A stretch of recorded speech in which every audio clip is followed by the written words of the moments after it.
Hi everyone. இன்றைக்கி வந்துட்டு கொஞ்சம் டிஃப்ரெண்ட்டாக வெங்காய போண்டா எப்படி பண்ணுறதுன்னு பார்க்கலாம். இது வந்துட்டு ரொம்ப நேரத்துக்கு கிறிஸ்பாக இருக்கும் அண்ட் உள்ளே வந்துட்டு நல்லா சாஃப்டாக ஸ்பான்ச்சியாக இருக்கும். நான் இப்போ கொடுக்குற மெத்தட்லேயே செஞ்சிங்கன்னா உங்களுக்கு ரொம்பவே நல்லா வரும் இந்த போண்டா. இது பண்ணுறதுக்கு நான் வந்து 1.5 கப் அளவுக்கு வெங்காயத்தை இந்த மாதிரி மெல்லிஸாக ஸ்லைஸ் பண்ணி வச்சுருக்கேன். நறுக்கிட்டு திரும்பவும் அதை கையால் உதுத்து விட்டுருக்கேன். அது ஒரு பவுலில் சேர்த்துக்கிறேன். அது கூடவே 1/4 கப் அளவுக்கு கொத்தமல்லி இலையை பொடியாக நறுக்கி சேர்த்துக்கிறேன். இது கூடவே ஒரு பெரிய பச்சை மிளகாவை பொடியாக நறுக்கி சேர்த்துக்கிறேன். சப்போஸ் சின்ன மிளகாய் இருந்தால் 2ஆக சேர்த்துக்கோங்க. இப்போது இதை தனியாக எடுத்து வச்சுட்டு ஒரு மிக்ஸி ஜாரில் நான் 2 கொத்து அளவுக்கு கருவேப்பிலை சேர்த்துக்கிறேன் இந்த சைஸில். இது கூடவே ஒரு பச்சை மிளகாயை 2ஆக உடச்சி சேர்த்துக்கிறேன். அதுக்கப்புறமா 1 டீஸ்பூன் அளவுக்கு சீரகம், 1 டீஸ்பூன் அளவுக்கு சோம்பு சேர்த்துக்கிறேன். இப்போ இது எல்லாத்தையும் நல்லா கொரப்பாக அரைச்சி எடுத்துக்கலாம்.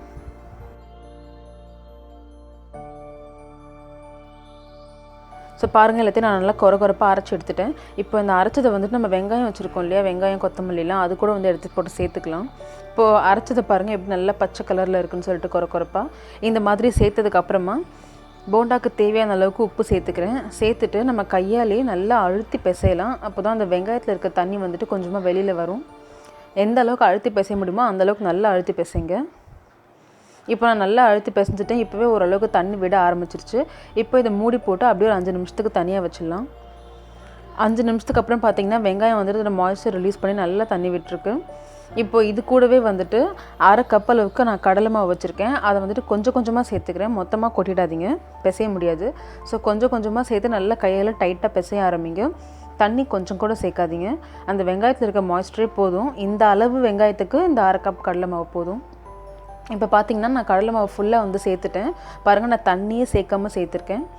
இப்போ இது கூடவே 1 டேபிள் ஸ்பூன் அளவுக்கு அரிசி மாவு சேர்த்துக்கிட்டு திரும்பவும் தண்ணி இல்லாமல் இந்த வெங்காயம் கடலை மாவு கூட நல்லா அழுத்தி பிசைங்க.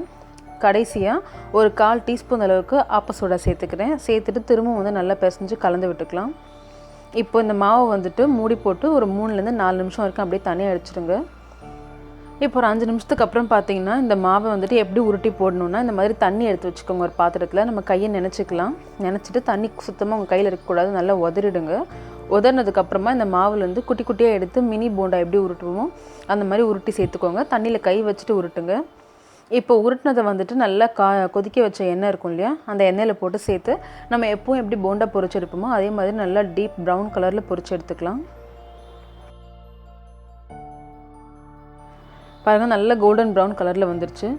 இது வந்துட்டு பார்த்திங்கன்னா ரொம்ப நேரத்துக்கு உங்களுக்கு கிறிஸ்பியாக இருக்கும். வெளில நல்லா கிறிஸ்பியாக, உள்ளே வந்துட்டு நல்லா சாஃப்டாக இருக்கும், ஸ்பான்ச்சியாக இருக்கும்.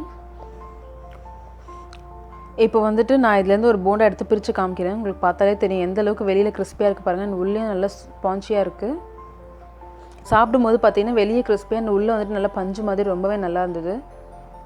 நம்ம வெங்காய போண்டா வந்துட்டு யூஸ்வலாக அப்படியே நம்ம பிசைஞ்சு போடுறதுக்கு பதிலாக இந்த மாதிரி நான் சொன்ன மாதிரி முதல்ல வெங்காயம் மிக்ஸ் பண்ணி கொஞ்சம் தண்ணி விட்டதுக்கப்புறமா திரும்பவும் கொஞ்சம் கூட தண்ணியே சேர்க்காமல் இந்த மாதிரி பிசைஞ்சு கரெக்டாக வந்துட்டு ஒரு 10 நிமிஷம், அதுக்கு வெங்காயம் பிசைஞ்சு ஒரு 5 நிமிஷம், மாவு கலந்து ஒரு 5 நிமிஷம் இந்த மாதிரி கரெக்டாக ஊற வச்சுட்டு அதுக்கப்புறமா நீங்கள் கொஞ்சம் கூட தண்ணியே சேர்க்காமல் எடுத்து போட்டிங்கன்னு சொன்னால் உங்களுக்கு போண்டா நல்ல கிறிஸ்பாக ரொம்பவே நல்லா வரும். சப்போஸ் உங்களுக்கு வந்துட்டு மாவு வந்து ரொம்ப டைட்டாக இருக்குது, ஒரு மாதிரி பிசையவே முடியலனாக்கா அப்போ வந்து நீங்கள் 1 டீஸ்பூன் இல்லை 2 டீஸ்பூன் அளவுக்கு தண்ணி சேர்த்துக்கலாம்.